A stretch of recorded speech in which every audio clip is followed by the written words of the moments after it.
Hi, I'm Tanya, and this is my channel. Well, my last post was pretty serious topics, so today I'd like to do something a little bit more fun. So I do like to review Reddit, so I'm going to go through some of the Reddit Am I the A-holes? So the first one, am I the a-hole for calling my wife fat? I, 34 male, work in a physically demanding field. Myself and my coworkers are all fit people without a lot of body type variety. My wife, 32 female, is fat. I'm already not liking this because I don't like people calling other people fat, but we'll see what they have to say. The thing is, she's always been, I will say overweight, because I just don't like that term. The whole time I've known her. We dated when she was overweight. We got married when she was overweight. She knows she is overweight. She is overweight and she is beautiful. I'm happy that if she loses weight, and I'm happy if she stays where she is. I think she is the most beautiful woman in the world as she is. One of my coworkers, we'll say Julia, 28 female, started complaining that she's too far. They had a typo. She is too overweight to be loved, and overweight people don't get to be loved. Julia isn't overweight. She's maybe like 120 pounds. She works out 5 times a week and she barely ever eats. That, as we know, is not healthy. So Julia sounds to have problems, but we'll see. I told her that wasn't true and that my wife was overweight. She got really red in the face and started telling me that I wasn't allowed to call my wife overweight, that I was insulting her, and that my wife was beautiful and curvy. Carol doesn't like being called curvy. She thinks it's a label used to avoid calling people overweight because it's a dirty word to most people. I told Julia as much. Julia started threatening to tell my wife I called her overweight. She pulled up her Instagram and told me she was messaging Carol that I was being mean.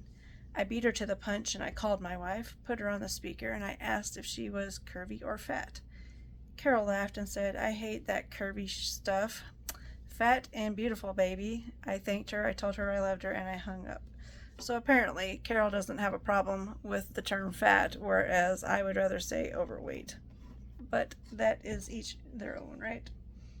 As soon as I hit send, Julia went mental. She started screaming at me that I was abusive to my wife. When I asked how, she said I was clearly brainwashing her to accept the term fat, trying to keep her complacent from getting away from me. No woman in their right mind could be okay with her husband calling them fat. I showed her a picture of my wife, of her blog for the fat positivity, the shirt, and easily can prove to her that this is what she said. But now things are frigid at work, and Julia constantly gives me dirty looks when we're in the same room. She ignores me otherwise. So I'm over here scratching my head. Am I the a-hole for calling my wife fat? An edit. So I met up with HR at 4 o'clock today. Apparently multiple co-workers who had overheard the conversation stopped by HR through the day to give their side and weigh in. I wasn't in trouble. They just wanted my side of things. It checked out that with what everyone else said. It checked out with what everyone else had said too. I still don't know which of my crew stopped by, but I owe them my life. I offered to show my wife's blog, and our rep, who's a really nice girl, told me that if it didn't affect my work, it was irrelevant. The story had been corroborated by enough other people. HR reiterated a lot of what y'all said, even though Julia initiated the conversation. I shouldn't have jumped in. It was less of a scolding and more of a request to keep my nose out of other people's business. I am sad because I thought Julia and I were friends. We talked about our mental health struggles, the hardships of the field we're in, and heavy things like that. Won't be having those conversations any further. I would not either. Julia and I will no longer be paired on teams for patient care. I was told my part in the investigation was done, and they thanked me for my time. So I think I'm going to be okay. Before I left, I told HR that if weight loss body image wasn't supposed to be a topic of conversation, then they should consider enforcing that on a company level. I completely agree with that. It's either all or nothing, right? Like, there can't be rules for one person and not another. It has to be all the same across the board. We also could have a weight loss challenge. I suggested making a physical challenge, a fitness challenge instead. She said that they'd take it into consideration. So that's it. I wrapped up my treatments. Everything will hopefully shake out. Haven't spoken to Julia, hopefully to avoid her in the future. And thank you all for the insanity. Now he's going to go home and sleep with his wife. That's fine. So, is he the asshole?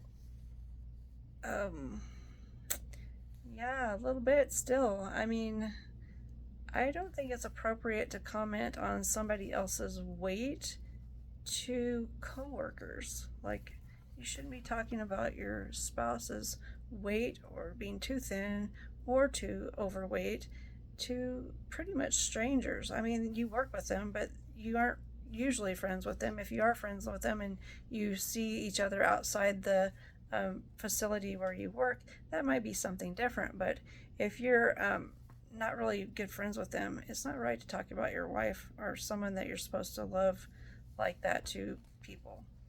And then also, I mean, he's judging her for being too thin. He's like, she's 120 pounds and she hardly eats anything. That's also not healthy. So, and it's hard to know too what he considers healthy and unhealthy, right? So maybe she's actually eating appropriately and he doesn't see that. Maybe, it's hard to know. But as long as him and his wife are okay about what was going down, that's fine. But I'm pretty sure that if it was my husband talking to a coworker and I found out about it, I would not be happy. I would just say, just don't talk about it because you shouldn't. All right, the next one. Am I the a-hole for not buying special groceries? My son, 30, and his family decided to have the van life, which consisted about 2 weeks, when my husband gets a call at 11 p.m. from my son. They're in California, and the baby is in the hospital, and they have no money. We sent them $500 to get back home. They drive all night to get here, and my son and wife go right to bed. We fed our granddaughters breakfast. My son got irate because we fed them gluten. He expected us to go to the store and buy gluten-free food for all of them. I said we just sent you $500 and couldn't afford to go to the store to buy a bunch of food, and that they should provide that when they visit someone's home. A huge fight ensued, and they left. Am I the a-hole for not providing that food? Honey, at 11 o'clock at night, I'm not doing anything, so he was awful lucky that his mother put forth the effort to feed the kids anything at all, because truly it is his responsibility to make sure the kids eat, and he could have told his mother that the kids can eat gluten. And is it a gluten allergy? Do they have celiac? What is preventing them from eating gluten? So he should have made sure that he told his mom what they can and can't have if he expected her to feed them. And then he can't get mad at her for failing to tell his mother then that was a problem. So, and he definitely shouldn't be fighting his mother or his parents about anything that they do when they went above and beyond sending them money so they could get back home. That's really ridiculous, and I would just keep my mouth shut. Unless it harmed the child, shut up, right? But what do you think about it? All right. My third one here. Am I the a-hole for being pissed that my daughter-in-law won't accommodate my allergy, so I'm not going to her dinner? OP says, I am very frustrated. My son has been married to my daughter-in-law for 3 years now. I have always made extra dishes that didn't include meat to accommodate her. No matter how much it was a pain to do so, I always made sure she had options to eat when I hosted or when she was over. She is a vegetarian, and at one point she tried to go vegan. I tell you what, I went vegan for 1 month, and that's about all I can stand. I was so sick of lentils and beans and things like that. I don't know if I could do it again, even for a month's time, but bless the ones that do, I guess, right? My son and her never hosted due to living in a small apartment, but that changed since they have bought a home. They are having dinner this week, and I call her and remind her I'm allergic to nuts. She then informed me that she does not have time to change things, I guess, and bring her the mother-in-law the OP should bring her own food. She told me that she cooks a lot with different nuts and she can't just make adjustments to her menu. This is where I might be a jerk. I told her I will not be going, and neither will my husband, that I accommodated her for years, and not once have I made her bring her own special food. This started an argument where she thinks I'm being unreasonable. My husband is on my side, but my son and her are very upset. Well, as someone with food allergies and knowing that it's not pleasant to get sick when you're trying to eat something, I am a little bit on the daughter-in-law side, actually, because when I go over to someone's house, I may already know that they may put peanuts or milk or things that I'm allergic to in their food, so I will either eat before I go and then just go and socialize, because that's really what I would be going to do, is socialize. It's not necessarily for the food, right? I mean, food is nice, like for Thanksgivings and Christmases and things like that, but it's not the end-all be-all, and I'm more about spending time with my friends and family than eating what they have prepared. So I just let them know that, and I feel bad when it upsets them when I can't eat something and they didn't know. I'm very happy that I have kids that can eat pretty much anything, so if the kids are with me, then it kind of gets me an out, because my kids will eat my share, so that's okay. All right, the next one. Am I the a-hole for refusing to punish my son? So me, 49-year-old male, and my wife, 48 female, have 3 kids who are 20-year-old male, 17-year-old female, and a 12-year-old female. Now our son is in uni, which we call in America college. They call it uni in the Great Britain areas. So the son is 20 and a uni student, but is currently at home for Easter holidays. My son is really into something called BL. I didn't really know what that was, and he mentioned it a few times, but never went into detail. I still don't really know, but I found out a few more weeks ago as I went to visit him, and we went to a manga store, and I said I would buy him one. The cashier asked for his ID, but he forgot to bring it. She correctly assumed I was his dad and explained that the book was 18 years and plus. My son looked really embarrassed and quickly told her that he's 20. He does look younger than he is and is often mistaken for people actually down to 14 years old. And I nodded in agreement. I didn't really bring it up, and I just left it at that. Fast forward to now. He's home, and I bought a few books. Oh, and he had brought a few books back to him. Some regular books and some in there in the same vein as the one I bought him. His younger sister loves to read as well, and when she saw the stack of books, so younger sister, there's 2 of them, so it could be the 17-year-old or the 12-year-old. I'm not sure if it tells me. Okay, it does in the edit say it's the 12-year-old daughter, so if that's something a little bit 18 years plus to read, I could see where the upset would occur with being a 12-year-old female. So the sister loves to read as well, and when she saw the stack of books on his side, she went to grab one.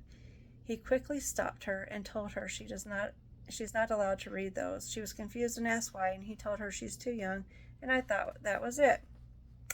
But when you tell a 12-year-old boy or girl and you tell them they're too young to do something, it pretty much entices them to want to do it anyway, right? They want to be sneaky. So we can kind of see what's happening here, what's going to happen.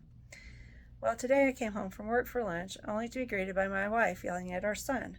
Apparently, while he was out with his friends, his sister had gone up to his room to look for the books. He had put them away, and she tried to read them the first time. And my wife found her reading a section that definitely earned the book its 18 plus rating. She completely blamed our son for even owning these books like that, and was talking to me about what kind of punishment we should give him. Punishing a 20-year-old, an adult, even though they're living or staying in the house, I don't see that you really can punish an adult, and I don't think in this case it's deserved anyway. But OP says he was taken aback and told her that he did nothing wrong. He's an adult, so he can own and read books just like that. if he wants to. He moved the books to a more hidden spot after his sister found them the first time.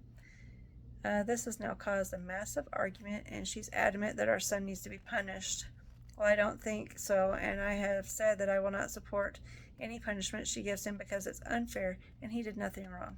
Now my wife is saying that I don't care about our daughter and that I'm manipulating her and undermining her authority as a mother. So am I the a-hole? Again, he's 20 years old. You don't go punishing adults. You can actually get assault and battery here in the United States if you go, well, I guess it could be non-physical, right? So maybe, how do you ground a 20-year-old? How do you ground them? Are you going to take their money away so they can go to university? I mean, what would be the punishment? So if you could tell me a fitting punishment for a 20-year-old who still seems like they're a little bit dependent on parents to provide them with food, clothing, and shelter while they're going to university. You let me know what that is, because it doesn't make sense to me, even with that. And also, this 12-year-old, she's old enough to know better. She's 12. She got caught the first time, it says, and he moved the books so that she wouldn't be looking at them. And where did he put them? He put them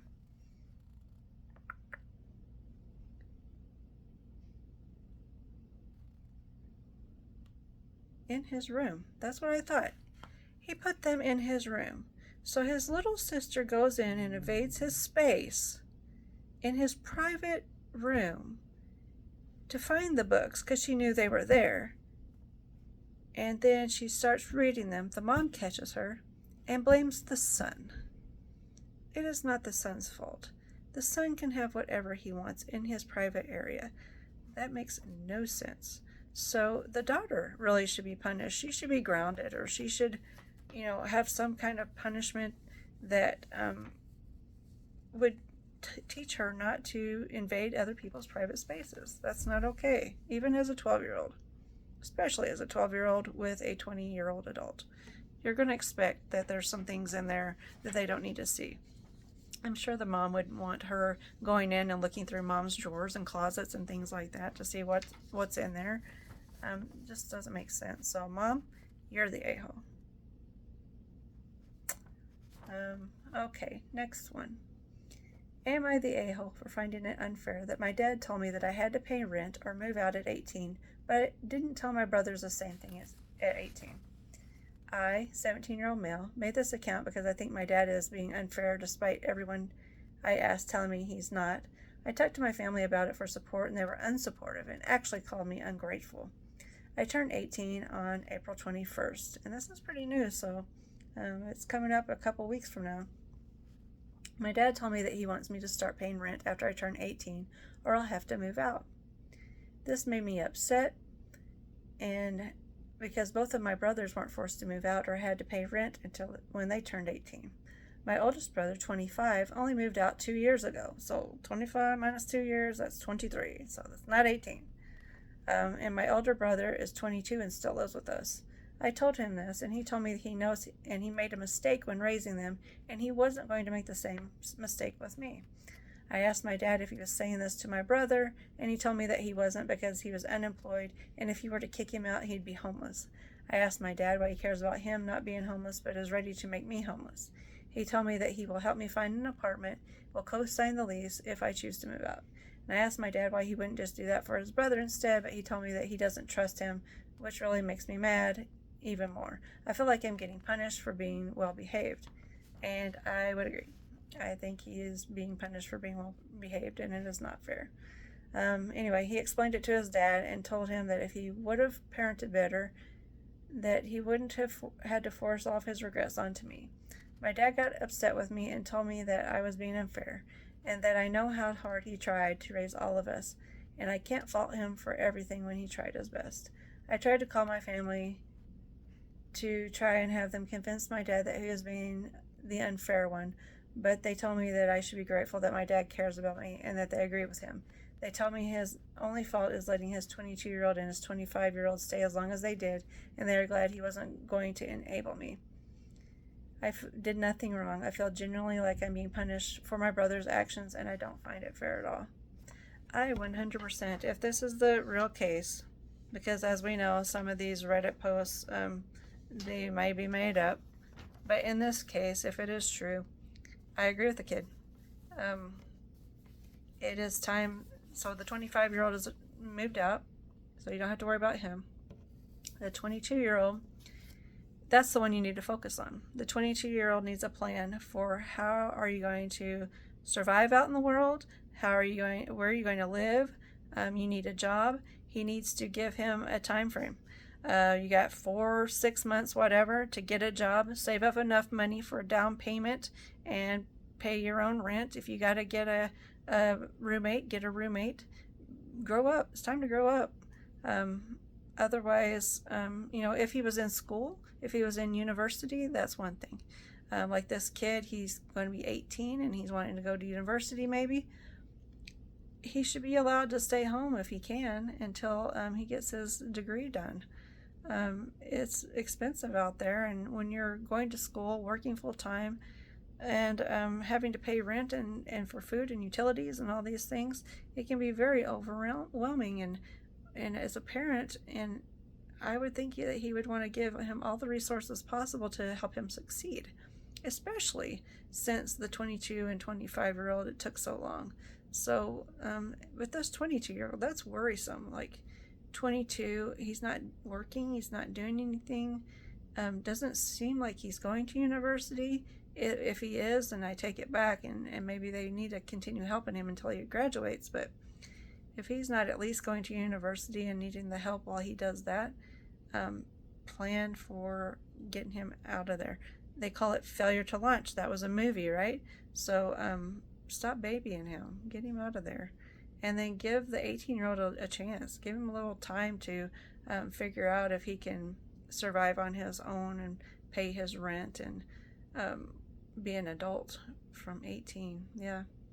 I have seen both. Like some kids, or these are adults, but some adults that young, they need a little bit more help. They just need a little bit more time to figure life out and what they need to do so they can succeed in life and make their own way. And then some of them, like as soon as they turn 18, they're like, I'm out of here. I want to be able to do my own thing, make my own decisions, have my own rules, not play by my parents' rules. So, just have to play it by ear. And each child is different. Each young adult that they become is different, and they have different needs. So you just have to parent each one the best you can, and try not to have favorites. And it makes me think about the prodigal son that I remember years ago watching that on one of the TV shows with Jessica Biel. Seventh Heaven is what it was. And I remember them talking about the prodigal son, how Jessica Biel's character was Mary, and Mary was constantly getting into trouble, and she was making bad decisions, and she was doing the wrong things. And then I can't think of Beverly's last name, but her character Lucy was so mad because she went to church and she followed the rules and she did everything that you're supposed to do, and she couldn't understand why mom and dad welcomed Mary back in after all the trouble she caused. And they referred to the prodigal son, I guess, bringing them back into the fold. And now that they know they're safe and they're doing the right thing now, even though they weren't before. But she just felt like it was rolling out the red carpet, and she's like, I didn't get the praise that she's getting. But it's hard not to get jealous. That's definitely a jealousy issue. With that show, Beverly, her character Lucy, was pretty jealous over Mary getting all the attention, I think. So it just made me think of that. And I think, treat them all fairly. Give the kid a little bit of time and see how he does. And if he can fly on his own, that's great. But if he can't, just give him a little time. All right. Tell me what you think. Thank you. Have a good night.